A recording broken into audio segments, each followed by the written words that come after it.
জীবনটাই শেষ হয়ে যায়।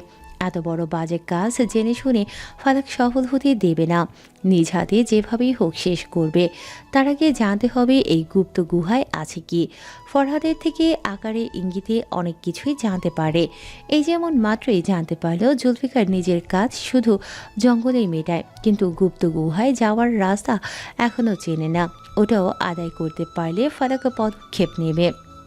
নিজ ঘরে এসে দরজার কাছে দাঁড়াতেই জুলফিকারের ঠোঁটে চওড়া হাসি দেখা যায়। রুবাইদা বসে আছে বিছানার উপর, পাশের ছোট্ট টেবিলটায় খাবারের থালা। জুলফিকার মৃদু হেসে বলে, ঘুমাননি কেন আম্মিজান? সন্তান না খেয়ে আছে, আমার কি ঘুম আসার কথা? আপনার বয়স হয়েছে, এখন নিজের যত্ন নিন। আমার ছেলেটা মনে করিয়ে দিল সে কতটা বড় হয়ে সাথে বুঝদার হয়েছে। এত কিছু বুঝিও লাভ নেই। মা হই আমি তোর, তোর কোনো কিছুতেই কষ্ট থাকলে আমারও কষ্ট হয়। কষ্টগুলো এখন আর আমাকে আঁকড়ে নিতে পারে না আম্মিজান, বরং কষ্ট আসার আগে আমি নিজেকে প্রস্তুত রাখি। সময়ের সাথে সাথে আমরা অভ্যস্ত নই ঠিক, কিন্তু তার সাথে বেপরোয়া হয়ে যাই, যেটা এখন তুই হয়েছিস। না খেয়ে দিনরাত এক করে মেয়েটাকে খুঁজে চলেছিস আর শোরুম সামলাচ্ছিস। আমি বলছি না এবার ক্ষান্ত হ, মেয়েটার খোঁজ তো করছে লিমন। ও যখন খুঁজে পায়নি আশা রাখিস না। বুড়ির জঙ্গলটা হয়তো আসলেই কুফা, এখানে হয়তো সত্যি অশরীরী আত্মা আছে। না হলে মেয়েটা ওই জঙ্গলে ঢুকলো আর হারিয়ে গেল, এমনটা কি আদৌ সম্ভব? আধ্যাত্মিক শক্তি বলতে কিছু নেই এটা আমি বলবো না, কিন্তু তাতে কারো আত্মা আছে এটা ভুল আম্মিজান। তবে আমিও জানি বুড়ির জঙ্গল একদম সুরক্ষিত না। ফালাক যে কেন ওই রাতের বাইরে বের হলো কিছুই বুঝলাম না। তোর সাথে যদি কিছু নাই হয়ে থাকে তাহলে মেয়েটা বের হলো কেন? কথা বলার সময় রুবাইদার চোখ বেয়ে পানি পড়ছে। ফালাককে মন থেকে ভালোবাসে। জুলফিকার সুস্থ হওয়ার পর যখন ফালাককে বউয়ের স্বীকৃতি দেয়, মনটা তার শান্তিতে ভরে যায়। কিন্তু কি থেকে কি হয়ে গেল, তার ছেলেটার নসিবে যেন সুখের সংসার নেই। জুলফিকার আশ্বস্ত করে সুযোগ বুঝে বলে, আমি আশেপাশে অনেক খোঁজ লাগিয়েছি, যতদূর ঘাটাঘাটি করলাম এটুকু মনে হলো ওকে কেউ কালো জাদু করেছে। হয়তো এমন কিছু হয়েছে, পরিপূর্ণ ঘটনা বলতে পারবো না, আনুমানিক হয়ে বললাম। হতেও পারে, গ্রাম অঞ্চল ভালো জায়গা না। এদিকে তো প্রায় এসব জাদুটোনার কথা কানে আসে। কারা এসব নিকৃষ্ট কাজ করে বুঝি না। এই কুফুরি যে কতটা হারাম এটা বুঝলে এসব করতো না। অনেকে বুঝেও করে। রুবাইদার চাহনির দিকে চোখ রেখে শুকনো ঢোক গিলে আবারও বলে, না মানে জেনে বুঝেও অনেকে ভুল পথে পা দেয় নিজ কিছু স্বার্থ সিদ্ধির জন্য। আচ্ছা বাদ দেও এগুলো, মেয়েটাকে তো খোঁজা হচ্ছে। সে যতই কালো জাদু করা হোক, একবার সামনে পাই হুজুর ডেকে ওর মাথা থেকে জাদুটোনা সরিয়ে দিব।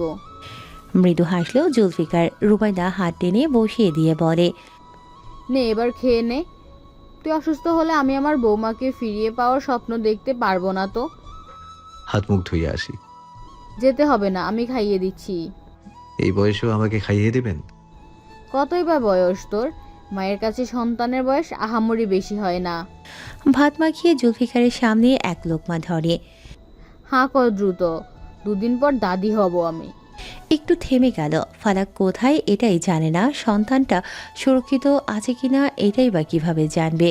দাদি হবে জানতে পেরে রুবাইদার মাঝে যে আনন্দ হয়েছিল সব কিছু শেষ হয়ে গেল পরদিন সকালে। সারা বাড়ি জুড়ে চিৎকার চেঁচামেচি শুরু হয়। ফালাক হারিয়ে গেছে। সওদাগর মহলের বউকে খুঁজে পাওয়া যাচ্ছে না। রাতের আধারে তাকে জঙ্গলের দিকে দৌড়ে যেতে দেখে মির্জাফর। তারপর নাকি সেও পিছু নেয়, কিন্তু পরে তাকেও খুঁজে পাওয়া যায় না। এমনটাই জানান দেয় জেহের। এক পা ঠিক হয়েছে, কিন্তু ওই সময় তো তার পা ঠিক ছিল না। ভোরের দিকে দৃশ্যটা দেখে সেও জঙ্গলের দিকে গিয়ে নাকি কাউকে পায়নি। অনেক খুঁজে বাড়ির সবাইকে জানায়, সবাই বিশ্বাস করে নেয়। জুলফিকার নিজেকে সংযত রাখে। এমনিতেও মির্জাফরের দেয়া আঘাতের ব্যথা তার মাঝে ছিল, তার উপর জেহেরের মন করা কথা হজম করে নিল। রুবাইদা ফোঁস করে নিঃশ্বাস নিল। জুলফিকার জানায়, বেশি চিন্তা হবেন না আপনি, আল্লাহ যেটা করবেন ভালোর জন্যই করবেন। মনকে সান্ত্বনা দিয়ে জুলফিকারকে খাইয়ে দিল রুবাইদা। খাওয়ানোর পর নিজের শাড়ির আঁচল দিয়ে ছেলের মুখটা মুছিয়ে দিল। এটো থালা নিয়ে বাইরে চলে এলো। রুবাইদা যেতেই দরজা লাগিয়ে দেয় জুলফিকার। পেছন ফিরতেই দেখতে পায় কিঞ্চিত অদৃশ্য গাঢ় কালো ধোঁয়ার আগমন, যেটা দেখেই মৃদু হাসলো। অদৃশ্য ধোঁয়াগুলো এক হয়ে বিছানার ওপর বসে পড়ল। সঙ্গে সঙ্গে সুদর্শন পুরুষের দেখা মিলল। জুলফিকার ঠোঁট প্রসারিত করে বলে, ইয়া হাবিবি অলিগর, কেমন কাটছে তোমার বিবাহিত জীবন? ইয়া হাবিবি জুলফিকার, আমার প্রিয় বন্ধু, অনেক ভালো। তোমার তো খারাপ চলছে দিনকাল। বউ নেই ভালো চলবে কিভাবে? বউকে হারানোর জন্য দায়ী তুমি। কেন সব কথা মীর জাফরকে বলতে গেলে? সব কথা তো বলিনি, অর্ধেক বলেছি শুধু। মির্জাফর তো জানেই না আমি এগুলো কেন করি। আমার এই পথে আসার সূত্রটা কি? এগুলোর সাথে বাচ্চাকে শেষ করে দেওয়ার কথাটা গোপন রাখা উচিত ছিল। এবার বুঝলে মজা ঠিক কি? প্রয়োজনে বলেছিলাম, এভাবে ঘুরে যাবে ব্যাপারটা বুঝতে পারিনি। ভালোবাসো তুমি ফালাককে? মেহবুবা হয় আমার। মেহবুবা অর্থ জানো তো? কথার উত্তরটা সোজাসুজি দাও জুলফিকার। ভালোবাসার ব্যাপারে আমি সোজাসুজি ব্যাখ্যা দিতে জানি না। বাংলা বিভাগে পড়াশোনা করলেও ভালোবাসার শব্দটায় আমি মূর্খ। অলিওর হাসল সামান্য। জুলফিকার প্রশ্ন ছুঁল, আমি একটা বিষয়ে ভাবছি। কিসের? তোমার নিকাহ জীবন আরামসে কাটছে কিভাবে? একজন জিনের সাথে বসবাস করতে কি তার কষ্ট হয় না? না। জুলফিকার সূক্ষ্ম দৃষ্টি দিয়ে চাইল। অলিওর মৃদু হেসে বলে, সে এই পৃথিবীতে একমাত্র আমাকে বিশ্বাস করে, কারণ অনেক ধোঁকা জীবনে সহ্য করে এসেছে সে। একটু শোনাবে তোমার নিকাহের শুরুটা? অলিওর মাথা উপর নিচ করে বলে, আমাদের কাজ মানুষদের মতোই আল্লাহর ইবাদত করা, ঈমান আমলের সাথে জীবন যাপন করা।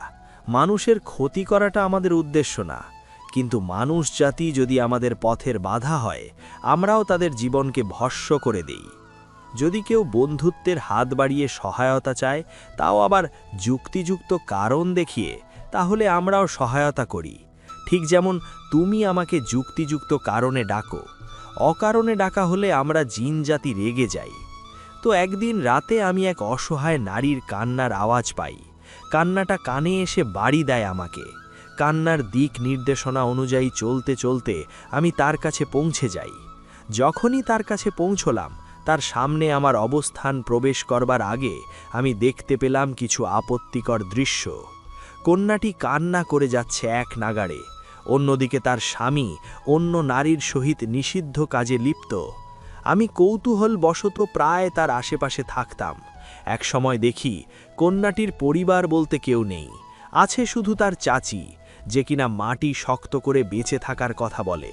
কন্যাটি প্রতি রাতে এই যন্ত্রণা সহ্য করতে করতে একদিন বনের মধ্যে এসে গাছের সাথে গলায় ফাঁস দিতে নেয়। আমি কন্যাটির রূপে অনেক আগেই মুগ্ধ। তার ওই রূপে আমি খেয়ালে রাখিনি যে সে বিবাহিত।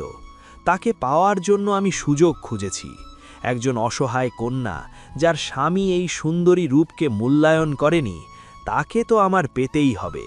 এমন এক নেশা জেগেছে। আমিও সেদিন রাতে তাকে বাঁচালাম। মজার ব্যাপার হলো, সে বেঁচে গেলেও কে তাকে বাঁচিয়েছে এটা দেখতে গিয়ে ভয়ে অজ্ঞান হয়ে যায়। মানবী বলে তার মন দুর্বল খুব। আমি তাকে আম গাছের নিচে এক দৃষ্টিতে দেখছিলাম খোলা আকাশের নিচে। সে তার মন মতো সময় নিয়ে ঘুমের রাজ্যে পাড়ি জমায়। তার মুখশ্রী আমাকে যেভাবে তার দিকে আকৃষ্ট করেছে, এমন কোনো কন্যা পারেনি। আমি আমার জিন রাজ্যের রানী করার চেষ্টা করতে থাকি। এটা সম্ভব হবে না ঠিক ততক্ষণ যতক্ষণ সে আমার সত্যিটা জানবে। তাই আমি তাকে আমার সত্যিটা আগে জানাই। সব জানার পর তার কথা সে আগে তালাক দিতে চায়। আমিও রাজি হলাম তার প্রস্তাবে। সে ওই ঘরে তালাক দেয়। এরপর আমরা নিকাহ করি। তুমি যার রূপ নিয়ে আছো, এটা কি তার স্বামীর? এটা তার প্রাক্তন প্রেমিক, যাকে তার চাচি মিথ্যা অপবাদ দিয়ে এলাকায় মুখে চুন কালি দেওয়ায়। অপমান সহ্য করতে না পেরে গরিব সুদর্শন যুবক নিজের জীবন দিয়ে দেয়। আমাকে এই রূপ ধারণ করেই তার সাথে বসবাস করার শর্ত দেওয়া হয়েছে। কষ্ট হয় না তোমার তার প্রাক্তনের রূপ নিয়ে আছো? একদমই না, বরং আমার ভালো লাগে। আমি এক অসহায় নারীর জীবনে তার চাওয়া পাওয়া অলৌকিকভাবে পূরণ করে দিচ্ছি। সেও খুশি, আমিও খুশি। কোথায় বাস করো তোমরা? আমার সাথে গোপন একটি কামরায়, যেখানে কেউ তাকে বা আমাকে অপদস্থ করতে পারবে না। আমাদের ছোট্ট সেই বাসস্থানের আশপাশটা ফুলের সমারোহ প্রকৃতিকে মনোমুগ্ধকর করে তোলে। আমরা আছি অন্য এক জগতে, সুখে শান্তিতে আরামে বসবাস করি আমরা। জুলফিকার সব শুনে মুস্কি হাসি উপহার দেয়। অলিওর কিছু অদৃশ্য শক্তি জুলফিকারের মাঝে প্রয়োগ করে বলে, অস্ত্র তৈরি সম্পূর্ণ করতে তোমাকে এই শক্তি কাজে দিবে। তুমি তোমার সফলতার শীর্ষে পৌঁছেছ। আমার কাজ আজকে শেষ করলাম, আর মাত্র কিছুদিন, এরপর তোমার ক্ষমতা বৃদ্ধি পাবে। ধন্যবাদ তোমাকে অলিওর, আমার পাশে থাকার জন্য। জুলফিকারের কৃতজ্ঞতা দেখে খুশি হয় অলিওর। তাহলে কাল থেকে অস্ত্রের ধারালো শক্তি আনার কাজটা শুরু করে দিও। তবে হ্যাঁ, মনে রাখবে, এখনও তোমার পথের কাঁটা সরেনি, এখনও অনেক কাঁটা বিছিয়ে রাখা আছে। তার মধ্যে তোমার সন্তান 1 নম্বরে। আমি জানি, খুব ভালো করেই জানি, ওকে আমি আমার পথের কাঁটা হতেই দিব না, সেই সুযোগও পাবেই না। তোমার কার্যসিদ্ধির চেষ্টা আমি দেখেছি, তোমার উপর আমার আস্থা আছে, তুমি পারবে সফল হতে। আমি আসি তাহলে, আমার বিবিজান অপেক্ষা করছে। আলবিদা আলিওর। আলভিদা জুলফিকার। আবারও অদৃশ্য হাওয়া হয়ে উড়ে গেল অলিওর। জুলফিকার নিজেকে আয়নায় প্রতিবিম্ব আকারে দেখে একটু হাসে। তারপর বিছানায় মাথা এলিয়ে এক কোণায় শুয়ে পড়ে। বুকের উপরটা প্রতি রাতের মতোই শূন্য বোধ করে। এই বুকেতে মাথা গুজে ঘুমের দেশে পাড়ি দিত এক কন্যা। তাকে হারানোর পর থেকেই এমন ফাঁকা ফাঁকা লাগে তার। অনেক কষ্টে চোখ বন্ধ রাখতে রাখতে হঠাৎ ঘুমিয়ে পড়ে। সকালে সূর্যাস্তের আগেই ঘুম ভেঙে গেল ফালাকের। আজানের শব্দে এখন তার ঘুম ভেঙে যায়। নামাজের দিকে এখন ফালাক খুব সচেতন। এই ধরনের বুকে নিজেকে একা রাখতে গিয়ে উপলব্ধি করেছে তার জন্য কেউই নেই, একমাত্র আল্লাহ তার সহায়ক। যিনি সৃষ্টি করেন তিনিই জীবন নিয়ে নেবেন। এখানে তার কাছে দুহাত পেতে শুধু চাইতে হবে। ফালাক চায়, মন ভরে চায়। জায়নামাজের পাটিতে সালাত আদায় করে মোনাজাতে দুহাত তুলে কান্না করে আল্লাহর কাছে সন্তানের সুরক্ষার জন্য ভিক্ষা চায়। আজকেও তাই করছে সে। সালাত আদায় শেষ করে জায়নামাজের পাটি ভাঁজ করে জংধরা বাক্সের ওপর রাখে। এর মধ্যেই দরজায় কড়া নাড়ার শব্দ আসে। ফালাক আয়াতুল কুরসি পাঠ করে বুকে ফু দিয়ে সাহসের সাথে বলে, কে? ওপাশ থেকে কমলা কাকির কণ্ঠে ভেসে আসে, আমি মা তোমার কাকি। ফালাক দরজা খুলে দিতেই কমলা কাকি ঘরে ঢুকে মাথার কাপড় খুলে বলে, ওই ঘরে দেখলাম ফারহাত ঘুমায়, তাই তোমার ঘরে আইলাম। হ্যাঁ, আমার যেন অসুবিধা না হয় তাই ওই ঘরে ঘুমিয়েছে রাতে। অসুবিধা হয়েছে কি? না, তেমন কিছু হয়নি। তুমি বলো, সমিতির কাজ কেমন হলো? 10 জন মিলে তো 10 বার খেলছি, কোনোবার নিজের নাম আসেনি, তাই বুঝতে পারছি এই শেষবার আমিই টাকা পাবো। সবাই মিলে 500 করে দিল, পাইলাম আমি 5000। মার কাছে দিয়ে আসছি। আচ্ছা কাকি, তুমি অজু করে নামাজ পড়ে নাও, তারপর সব দেখা যাবে। কমলা কাকি অজু করে নামাজ পড়তে দাঁড়ালো। ফালাক জানালাটা খুলে দেয়। সকালে ঠান্ডা বাতাস ঘরে আসে। ফজরের দিকে আরামদায়ক ঠান্ডা বাতাস পাওয়া যায়, যেটা গায়ে মাখতে ভালোবাসে ফালাক। কেন জানি মনে হয় এতে তার শরীর ভালো থাকে। ডাগর ডাগর চোখ মেলে বাইরের ঝাপসা আলোয় প্রকৃতি দেখতে ব্যস্ত। এই ঠান্ডা বাতাস চোখে মুখে লাগাতে ফালাকের মুখ আরও উজ্জ্বল হয়। মানুষ সৌন্দর্য বজায় রাখতে কত কিছুই ব্যবহার করে, আর ফালাক নিজের মাঝে প্রকৃতির সৌন্দর্য সংযুক্ত রাখে। আসলে এটা কাজে দেয়। ফজরের নামাজের পর বাইরের বাতাস শরীরকে সতেজ রাখে, মুখটাকে নুরানি করে তোলে। নিজের কাছেই নিজেকে ভালো লাগে। সারাদিনের অলসতা কাটানোর একটা উপায় এটা। কমলা কাকি নামাজ শেষ করে ফালাকের উদ্দেশ্যে বলে, কি খাবা আজকে? ফরহাদ ভাই কাল বালাচাও কিনেছিল। গরম ভাত দিয়ে বালাচাও আর কাঁচা ঝালের ভর্তা খেতে ইচ্ছা করছে। দিতে পারবে কি? এ আবার কি এমন রান্না? সব তো পাকানোই আছে, আমি ভাত বসাইয়া দেই তাইলে। ঘরের সামনেই রান্নাঘর। চুলায় রান্না করা হয়। কমলা কাকি চাল ধুয়ে এনে খড়িতে আগুন জ্বালিয়ে হাঁড়ি বসালো চুলায়। ফালাক দেখছে আর ভাবছে তার জীবনের কথা।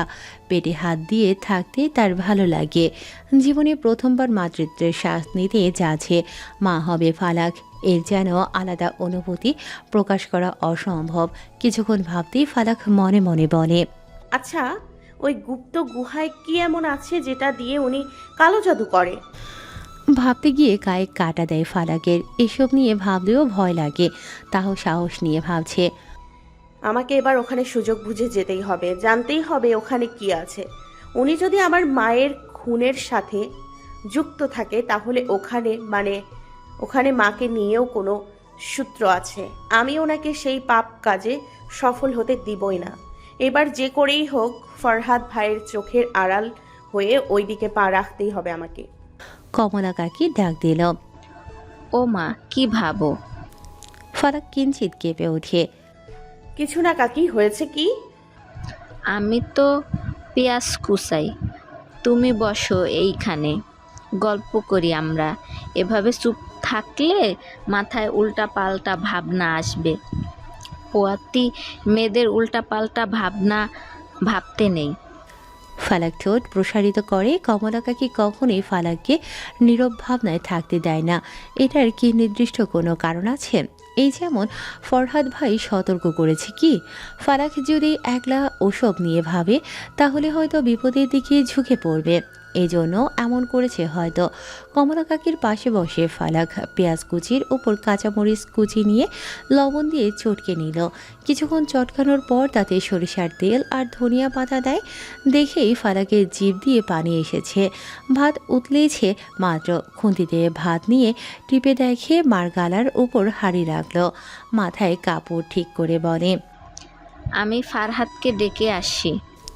ফালাক সম্মতি দিয়ে নিজের মতো মেঝে দিয়ে মাদুর বিছিয়ে 3টা থালা রাখলো। থালার পাশে স্টিলের মগ রেখে বালা চাও আনে ঘর থেকে। কমলা কাকি এসে জানায়, ফারহাদ আসতেছে।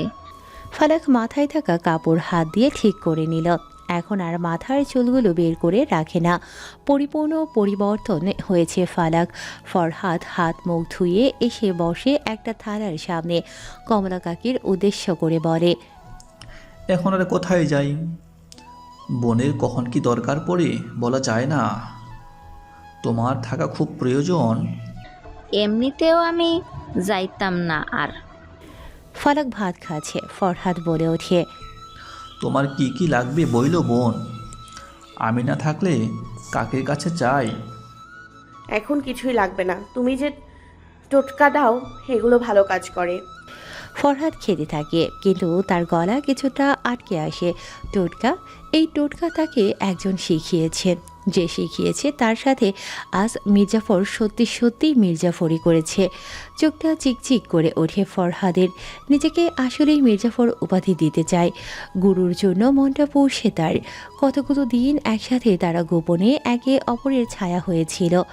একমাত্র এই মেয়েটার সততা দেখে তাকে বাঁচাতে এই ব্যবস্থা নিল ফরহাদ। ভাবতেই চোখ ভিজে আসে। এটা নজর এড়ায়নি ফালাকের। মুখে কিছু না বলে চুপচাপ খাওয়ায় মন দেয়। সেও ভাবছে কিভাবে নিজের মায়ের ব্যাপারে আগে জানতে পারবে। এখনও তার মায়ের ব্যাপারে স্পষ্ট না। আগে মায়ের ব্যাপারটা জানতে হবে, তারপর এই কালো জাদুর রাস্তাটা সম্পর্কে, তারপর শেষ করে দেবে সব কিছু। এর জন্য যদি জুলফিকারের বিনাশ হয় তবে তাই হবে, মনে মনে প্রতিজ্ঞা করে নেয় ফালাক। যশোর পৌর পার্কের পাশ দিয়ে শিল্পকলা একাডেমি, সেখানে নাচ শেখানো হয়। ওখানেই চুপি চুপি কলেজ শেষ করে চলে আসে তামান্না। কলেজে রসায়ন বিভাগের ছাত্রী সে। পড়াশোনা করে সমাজের কাছে শিক্ষিত হবার কারণে কিন্তু তার কাছে তো নৃত্য বেশি পছন্দ। যদিও জুলফিকারকে নিজের ভাইয়ের থেকেও বেশি ভালোবাসে, কিন্তু নাচের দিক থেকে জুলফিকারের অবাধ্য সে। চুপি চুপি এদিকে টুক করে ঢুকে জামা পাল্টানোর ঘর থেকে নৃত্যের পোশাক হিসেবে একটি ঘাগরা পরিধান করে। পায়ে ঘুঙুর দিয়ে নৃত্য মনোযোগী হয়। এখন সে পারদর্শী, তাই নৃত্য শেখায় সবাইকে।